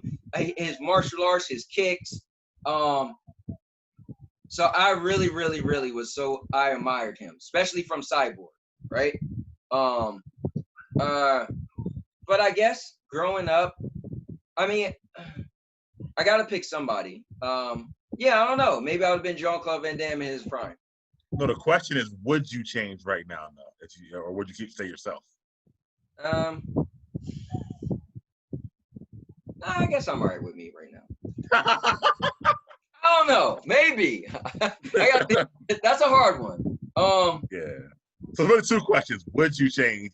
And if so, who would it be, I guess? Well, if I did change, I'll be Jean-Claude Van Damme in his prime. Okay. Yeah. But you don't know if you would or not, though. All right, I'm 44 now. I'm thinking his prime, he probably was like 25 or something. Yeah. You know? So I mean, we could go down another rabbit hole of would you still have what you have now? I don't know about all Yeah, that. too Or much. Yeah. would you be him in his lifestyle? Would you not have everything you have? You know. But I guess I'll have to say no. Because I guess I'm assuming I would get rid of what I have now. Yeah. So yeah, I guess I'll say no. Nah, you know what? I'm gonna say yeah. I've been me for 44 years. I'm gonna be Van Damme. Okay, got you. Van Damme in his prime. And I can hear you. Let me just move this fan because I see it's blowing my. Yeah, I'm about to my say it's doing a Born Identity shaky cam again over Yeah, here. right? So you gotta get that taken care of. Yeah, my wife got this new fan that's super powerful, and well, not super powerful, but powerful enough to shake in my camera. Yeah, now you're fit again. I was just about to tell you that too. Perfect. I would. It is a tough question though. Actually, I think I would change to Dwayne the Rock. No, I'm joking. I think I would probably. No, you're rolling. Shut your mouth. I think I would probably be. I think I'll probably stay myself right now. But if I could, and if I did choose, I would probably want to be maybe Michael Jordan in his prime, though. Wow. Okay. Something like that. Yeah. Especially after all the nonsense you've seen on the Last Dance documentary. Last Dance. Yeah, even with that. Well, from some of the stuff I would change because I'm him now and stuff like that. Okay.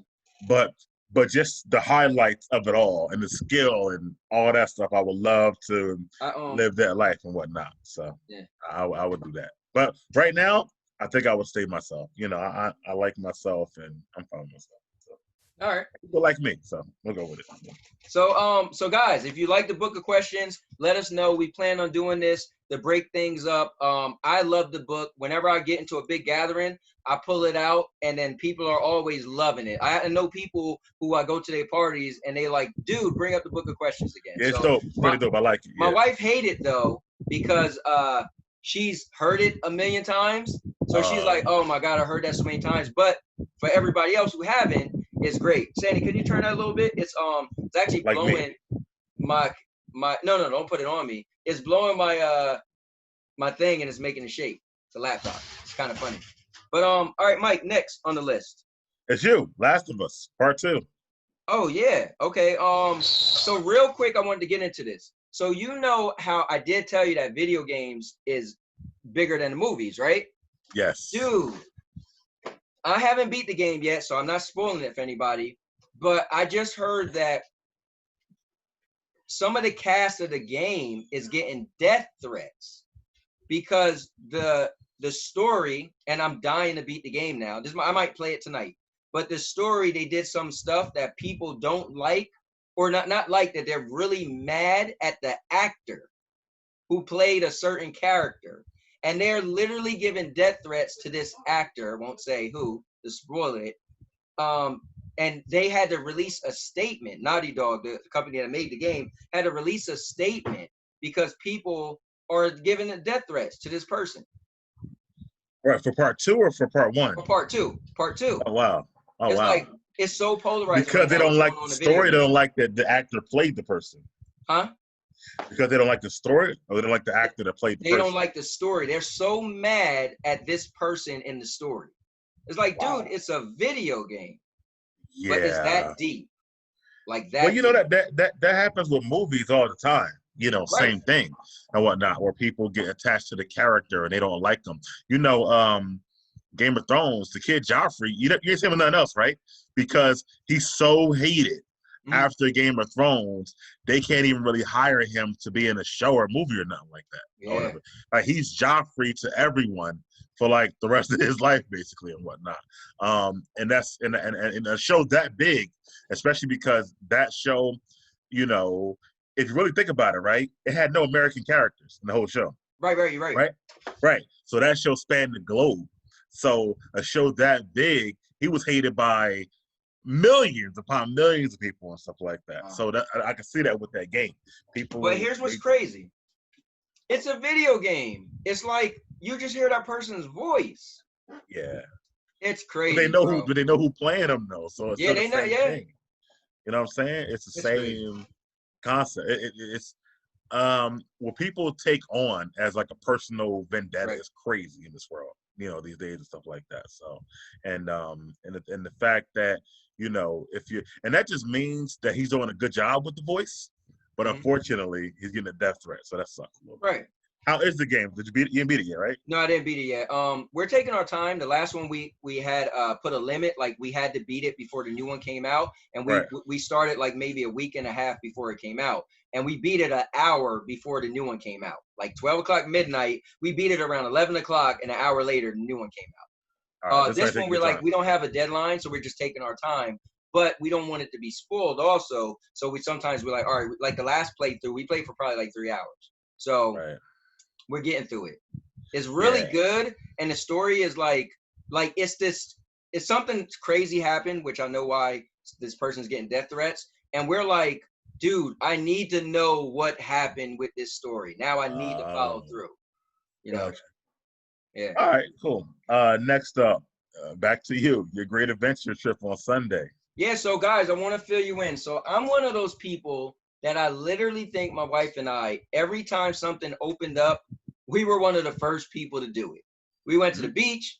We went to the safari. We went to the drive-in. We went to Great Adventures. So Great Adventures was kind of cool. Yes and no. So here's the thing. I felt like you came back a little early for Great Adventure Day, but I go ahead. did. I Okay. did. And I took 2 cars because I told myself I'm probably going to leave early. My wife liked to stay there all day. Listen, I'm 44 years old. I've been riding roller coasters for a very long time. So I want to get on it once, get on that, and I'm ready to go. My wife, they'll All get right. on it 8 times in a row. Gotcha. Anyway, so for anybody who's looking on going, you have to call, almost like making a reservation for going to the dinner or something. So you had to call and reserve to be able to go. Huh? You don't call. You make an appointment online. Okay, make an appointment online, and you pick a time Wait, so slot. you go online and you see what's available? What time slot's Yes, available? yes. Okay. All right. So our time slot was 11:45. We got there around 11:45, parked our cars. They even upgraded anybody who had a membership because you was missing all this time. So they upgraded you to the platinum. So that was cool. We got a free cup, and that cup went and everybody. So before you had to pay for your cup and you pay for the unlimited refills. So the cup was like, I don't know, maybe $15. So we had 2. Now, because of what happened with COVID, they gave you a brand new cup. So all of us, we all got cups. So all 5 of us got our own cup, which is cool. And so they did that for free. But here's the downside. You go to the line, and we was one of those people that never waited long in line because we knew the right times to go. We would go early on a Sunday morning because a lot of people was in church. A lot of people just is a relaxed day on Sundays. We would go later at Sundays. We just knew certain times to go. So we never been we in the last few years we haven't been in an hour long line like that. We just know when to go. Man, listen, when you get in line, you got to have your 6 feet. Your group have your 6 feet, which is fine. You inch up, but the rides, they'll let like 3 sets of people go, and then they stop it and sanitize the ride, every seat, and then let it go by itself. Wow. Dude, it was we waited like 2 hours first of all to get on a ride that wasn't even that great because we didn't know it was going to take that long. So okay, so back up for me. I want to paint the whole picture a little bit. All right. So the line to get in was slow to get in. The line to get on a ride. Okay, so the get in was regular. It was fine. Yeah, the get in was regular. The get in was regular because it was 50% capacity. So you kind of got in pretty fast. It was like the fastest you got in. You got in pretty fast. Okay, because 50% capacity. But the rides, but I would think that the rides would still be less because there's so many rides, half the people now. Bro, right? Let me tell you the math don't make sense, right? 2 things. They're not filling up every seat, right? So you and your group, like we got on the Wonder Woman. So it's like a big circle of chairs and it swings and whatever. So you got 2 people sitting here, no people sitting here. 2 people sitting here, 2. And so first of all, you can't get on maximum capacity of people on a specific ride. They do about 3 runs and stop and sanitize.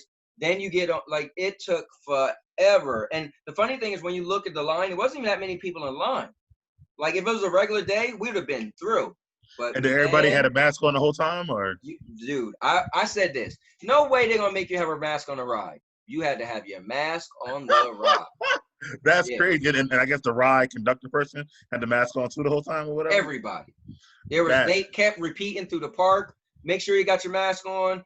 Don't pull it down under your nose. Put your mask back on. Like they were serious. So if anybody was want to go the to Great, huh? was the food places open and stuff like that inside of Greater Richmond? Or no? Yeah, they were open. Yep, because we Okay. had to go get our cup from one of the food places. They was open. And then they were serious too. Like when you stand in line, the lady, she was like, hey, you guys gotta back up. You gotta back up. You gotta back. She came from around the counter to make sure we backed up. And when the people came in the door, she told them to stop. You can't go that far. Like they're not playing around. Wow, that's crazy, bro. Yeah. Seems like And Greater then Richmond almost like Disney World as far as lines and stuff like that. yeah, When you and talk. then I left. So then what we usually do is we'll leave and go to McDonald's across the street and then come back. So when we Yeah. left after only getting on one ride, Sandy went back and I went home. And when she came home hours later, she was like, "Yeah, we only got on 3 other rides after that." You don't have much because by the time you do one ride, it took you 45 minutes or something like that. Which Bro, is, it took us like 2 hours. I don't know about you. oh man, that's crazy and whatnot. But Yeah, I guess at least it's something you could try to do yeah, and yeah. whatnot. But it's probably Listen, not the experience you were used to before and right. stuff like Yeah, because we found a loophole in the system. So when we, like I said, we haven't stood in a line longer than maybe 40 minutes in a few years. We just know the times to go. Maybe we'll get off work a little bit early on a weekday, like a Tuesday or a Wednesday, and go. Like we know how to do it. So for that. us, it Right. was like, yo, this line is forever. But to the average person that's used to being in long lines, that's going on that Saturday at 4 o'clock in the afternoon, you used to being in line for an hour. Or Right, more. right, right. All right. Well, thanks for that insight and me being a segue king. Let's segue that to our next topic, Yes, sir. which is a pick one, which we like to do at least one or two of these That's on right. each show moving forward. We did them on a few shows. We're going to keep them on the shows now moving forward. And this one, coming off the Great Adventure topic, is amusement parks versus water parks. Wow. Which one would you choose? Okay, so here's what's cool is I got good insight on that. So we have the pass where we pay every month. We pay a little bit every month, and so we got the whole season pass, right? Mhm. Last year we never went to the water park at all. Okay. So either just the time was off, either it wasn't warm enough. But if we given the choice, here's the thing: when it's a nice hot day, bro, if you think the amusement park is crowded, the water park is crowded. Usually when we go to the water park, we do two things. We barely ever get in the line and wait for the slides because the lines is massive. So think about it. If we know, okay, a Sunday morning, it's early, it's a hot day, let's go to the theme park. We know how to work around it. But everybody, like the water park side. So what we do is we get on the lazy river, which is unlimited. Like you don't really stand in a line. Like everybody's jumping in, going Mm-hmm. around, and we get in the wave pool. The wave pool is like a beach. You can sit out on the chairs, you get in the water. There's no capacity where you have to wait to get on. But the regular slides, the lines is almost like you can't find. You have to be there the second it open, and then I'm telling you, half an hour later, they're gonna be like the lines are crowded. So that is really why I learned from experience that if I had the choice, I'm gonna do the theme park because I could do way more. I am opposite, which is Okay. good for our show. I'm going to go with the water park, man. Hurricane Harbor, you're talking about. Yes, sir. And I love, not just them, but I think water parks is just a better time. I think, you're kind of comfortable. You're walking around and you're like swim trunks all day. Right. You're getting wet, but then you're drying off because it's hot outside, so it's not too bad. I feel like that you've locked your stuff up, so you're not really worried about it as much. I Right. love that lazy river, love the wave pool. I love the and not I don't know if they have it there, but some of them have when the big cup like dumps all the water on you and Yep. stuff like that Yeah, and Great whatnot. Adventures don't have that. The No, I Hurricane don't Harbor have doesn't have that. no, I don't have that. But you don't talk No. about that, right? Yeah, I know what you're Yeah, talking. Yeah, they have it at Cocoa Keys and stuff like that. yeah, Now, yeah, yeah. I will say this: if you ask me my preference, I agree with you, but I was given real life circumstance. Like if I you get it. said, Yeah. "Hey, this weekend, what are you going to go to if you could choose one?" I know that it's going to be terrible to get in Hurricane Harbor. But to your point, was a really cool water park that was more of a water park than a theme park was Clementon Park. I And I remember that. used to take my kids there all the time, and they for some reason Clementon Park was never packed.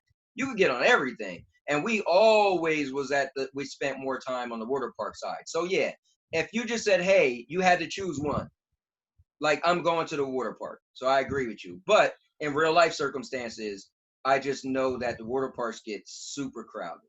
Gotcha. Okay. Yeah, that makes sense. Yeah, I Yeah. definitely So I just so I love agree it. with you. Yeah, even when I go to Wildwood, they got a whole ocean, but I love going to the water park. They got a Yeah. Wildwood and stuff like that. It's just if you can get the time on the slides and the pool, it's just a good time, man. So I Yeah. feel like, and and this is something weird to say, right? But I feel like that if I have if there's an accident off a slide, I got a better chance falling in the water than I do falling off a roller coaster. So I like that too. So I mean that is true, those are but my reasons. last year, remember somebody did I believe it might have been a Great Adventures, but somebody went over. And those slides are high, man. And it's not just water down, it's ground.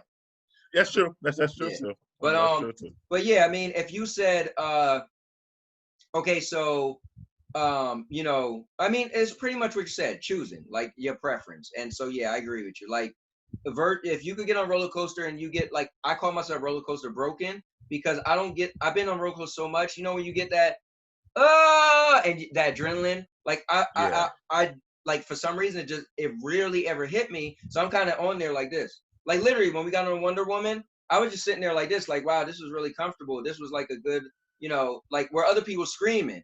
Like so for me, Uh, but to your point, to go down the slide and the water hit you and you're cooling off, like it's doing a yeah. bunch of things for you. And so I would choose the It's water just a park. good time. I'm sorry, Yeah. like what I mean, like always and stuff like that. So, and even just sitting at lazy river all day, it's just relaxing. You know what I Yeah, mean? or Those even I times. was gonna say even the wave pools. I love the wave pool. Feels like you're at the beach. They make it Yeah, look like a beach, and the wave come off like that alone. I could be in there for hours.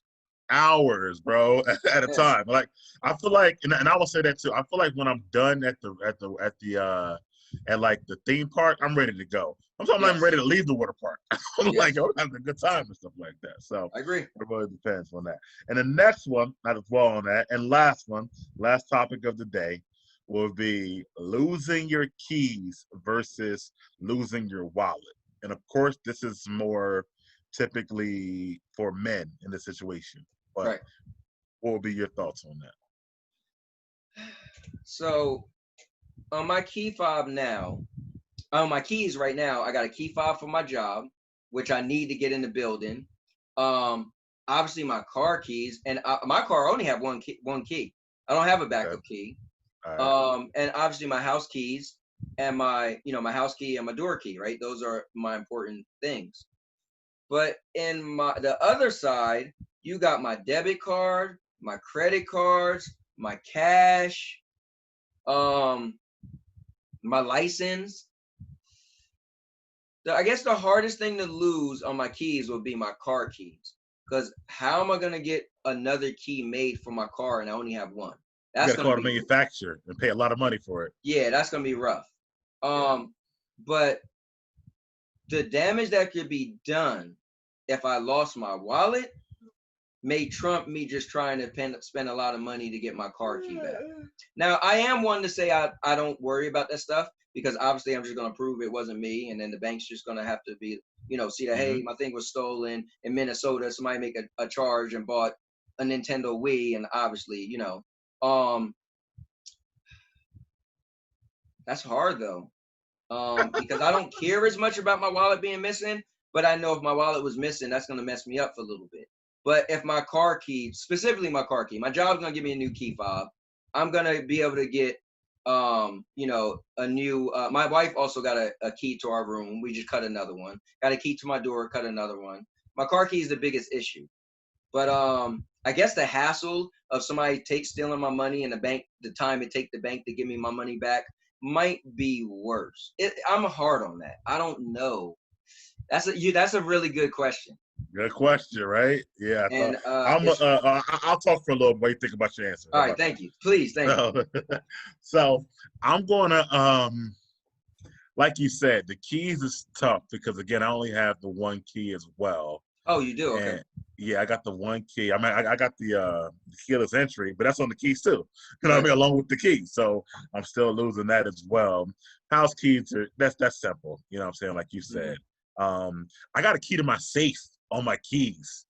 And I think there's only one. So that could potentially be an issue as well. Um, and whatnot, because I never put did the whole code thing. So if I lost Okay. them today, let's say right now, I ask this question, I couldn't get in my safe. You know what I mean? If I got a locksmith or somebody like that. Yeah. Um, but uh, but the wallet part, I'll give real life situation. I've lost my wallet probably 20 times in my life, if not more. And for some reason, it always comes back to me. And not only does it always come back to me, now there's been some money missing a couple times, but they've Right. never touched cards or license or socials or nothing like that and whatnot. So I think just because of my real life experience, Right. I would go with I would rather lose my wallet than lose my keys. I think it'd be harder Okay. for me to get the new car key. And then I would, and who knows if I have like if I got my wallet, I could pay for the new car key at least and whatnot. You know what I'm Right. saying? But if I lose my wallet, especially at the time I lose, I mean, if I lose my keys, at the time wherever I'm at, let's say if I'm already somewhere and the keys are lost, how am I gonna Right. get home? There's so many things and whatnot. So I would rather lose my keys. I mean, I would rather lose my wallet than lose my Right. keys. I think I'm just gonna agree with you because I have so little fear about somebody taking my wallet and stuff because I just feel like, okay, buy something off Amazon. I'm just gonna prove it wasn't me. Like when people Yeah. be like, oh my God, it's a breach at this bank. Oh, or no, perfect example. Oh, PlayStation has a breach. Don't turn on your PlayStation. They could get your information. I'm like, where's this cyber criminal gonna be at? I'm gonna be able to prove it wasn't me. Like And the I'm telling banks. you, anytime I lost it, I mean, one time somebody took like 27 bucks, whatever, cash. But all the cards, I think people know what you're saying, that it's harder to be fraudulent, Right. with these cards right now. And that can more trace back to you some kind of way to get you, Right. make you a criminal by doing that. So a lot of times they leave that stuff alone more so these days. Right. I'm not really as worried about it as much. So. Yeah. No, yeah. So I'm gonna agree with you. I'm gonna definitely go with I would rather lose my wallet than my keys. Okay, well, it was a good conversation, though. It was Yeah, definitely good it definitely for was. the Yeah, thinking. man. It had me like, wait. I'll make sure I have some more of these ready for our next show. Yeah. But that's it, ladies and gentlemen. It's been another episode of Big Mike and Little Ant. Anything else you want to say to the people, Anthony? Yeah, I just want to say, guys, thank you for watching. Thank you all the recent subscribers. Thank all the subscribers. Again, we love when you guys comment. So we will respond back to you. And also challenge us. Put a comment. Give us some topics you may want to hear us talk about. And as you see, we could go with the hard hitting stuff. So if you want to know something personal about us, ask us. We might tell. So yeah, I just want to challenge the viewers to this might not be the live show, but we will table anything you guys want us to talk about. So And also, I'll say some of those questions that we asked, respond to them in the comments. Would you rather lose your keys or lose your wallet? Amusement parks or theme parks for you? Like, what would you rather do? right. We would love to see your comments and respond back to them on our channel as Yeah, well. and you could also answer those 4 book of questions as well. As well, as well, Okay. as well. Well, thank you guys again. Episode 10 is complete. We'll be back with some reviews for you guys soon on our channel. And episode 11, we're gonna talk about some special stuff I got in store for you as well. All right. All right, guys. And we are going to watch The Old Guard, which comes out July 10th. So that's going to be our next movie review. So if you haven't seen the previews, look it up. It's going to be a Netflix movie with Charlize Theron, and it looks pretty good. It got a couple other people in there as well, prominent actors. So with that said, I think that's pretty much it.